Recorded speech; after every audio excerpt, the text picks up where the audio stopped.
Hi மக்களே, இன்றைக்கி மீன் வாங்கிட்டு வந்தாங்களே. மாமியார் வந்து மீன் க்ளீன் பண்ணி கட் பண்ணி கொடுத்துட்டாங்க. நான் வந்துட்டு குழம்பு வச்சுட்டு ஃப்ரை பண்ண போகிறேன். குழம்புக்கு தனியாக, ஃப்ரை பண்ணுறதுக்கு தனியாக எடுத்து வச்சிட்டேன். ஃப்ரை பண்ணுற மீன் வந்துட்டு மசாலா உப்பெல்லாம் போட்டு மிக்ஸ் பண்ணி வச்சுருக்கேன். குழம்பு வந்துட்டு தக்காளி, பச்சை மிளகா பொடி, புளி, தண்ணி, உப்பு இதெல்லாம் சேர்த்து மிக்ஸ் பண்ணி குழம்பு கூட்டி வச்சுருக்கேன். வெங்காயம், வெள்ளைப்பூடு, பச்சை மிளகா, கருவேப்பிலை இதெல்லாம் தாளிக்க எடுத்து வச்சுருக்கேன். இப்போ தாளிச்சிட வேண்டியதான். சட்டையை காய வச்சுட்டு எண்ணெய் ஊற்றிட்டு, எண்ணெய் காஞ்சதுக்கப்புறம் வெந்தயம் சேர்த்துட்டு கருவேப்பிலை, வெங்காயம், பச்சை மிளகா, வெள்ளைப்பூடு இது எல்லாத்தையும் சேர்த்து நல்லா வதக்கி விட்டுறணும். வதக்கி விட்டதுக்கப்புறமா நம்ம கூட்டி வச்சுருக்க குழம்ப வந்துட்டு எடுத்து ஊற்றிட வேண்டியதான்.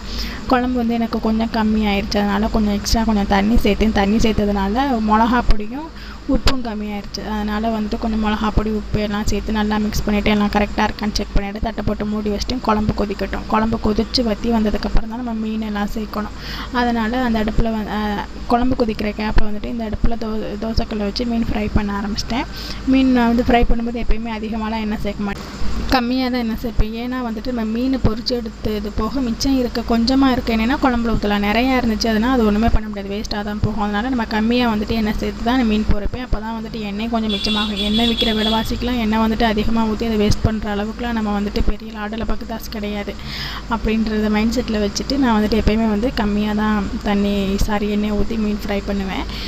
ஃபஸ்ட்டு 2 ஸ்பூன் ஊற்றிட்டு ஒரு 5 மீன் ஃப்ரை பண்ணி எடுத்துட்டேன். அப்புறம் கொஞ்சம் எண்ணெய் இருந்துச்சு, அதில் வந்துட்டு மிச்சம் எண்ணெய் போட்டுட்டு 1 ஸ்பூன் எண்ணெய் ஊற்றிட்டு மிச்சம் இருக்க 5 மீனை வந்து பொரிச்சு எடுத்துட்டேன். அவ்வளோதான். மொத்தமே 3 ஸ்பூன் எண்ணெயில் வந்து பொரிச்சு எடுத்துகிட்டு, அதுக்காக மீன் வேகாமலாம் இருக்காது. தோசைக்கல்லை நம்ம வேக வைக்கும்போது நல்லா பரட்டி நல்லா வேக வைக்கலாம்.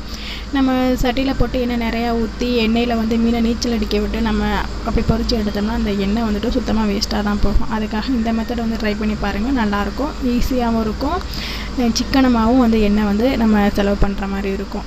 அதுக்கப்புறம் வந்து குழம்பு நல்லா கொதித்து வத்திருச்சு. மாங்காய் போட்டு தான் மீன் குழம்பு வைக்க போகிறேன். மாங்காய் கட் பண்ணி போட்டு மாங்காய் போட்டு ஒரு கொதிச்சதுக்கப்புறமா மீனை வந்து எடுத்து போட்டாச்சு. மீன் போட்டு ஒரு கொதிச்சதுக்கப்புறமா தேங்காய் இருக்குது பார்த்திங்களா, அதை வந்து அரைச்சி ஊற்றிட்டு, தேங்காய் ஊற்றி ரொம்ப நேரம் கொதிக்கக்கூடாது மீன் குழம்பு. அதனால் வந்து மீன் போட்டு ஒரு கொதிச்சதுக்கப்புறம் தேங்காய் ஊற்றி ஒரு லைட்டாக அதை கதக்கதான் கொதிக்கும்போது கொத்தமல்லி இலை தூவிட்டு ஒரு லைட்டாக ஒரு கொதிக்கும்போது நம்ம அடுப்பை ஆஃப் பண்ணிட்டோம் அப்படின்னா சூப்பரான மீன் குழம்பு வந்துட்டு ரெடி ஆகிடுச்சு. நான் இப்படி தான் வந்துட்டு மீன் குழம்பு வைப்பேன். டேஸ்ட்டு செம்மையாக இருக்கும். அப்புறம் இந்த மீனோட பேர் வந்துட்டு சீலா மீன். ஒரு சில பகுதியில் வந்துட்டு மாவுளா அப்படின்ட்டு சொல்லுவாங்க. இந்த மீனுக்கு வந்துட்டு ஒரு முள்ளு மட்டும்தான் இருக்கும், நல்லா பீஸாக இருக்கும். இந்த மீனோட குழம்பு சூப்பராக இருக்கும், வறுக்கிறதுக்கும் நல்லாயிருக்கும். எனக்கு இந்த மீன் ரொம்ப பிடிக்கும்.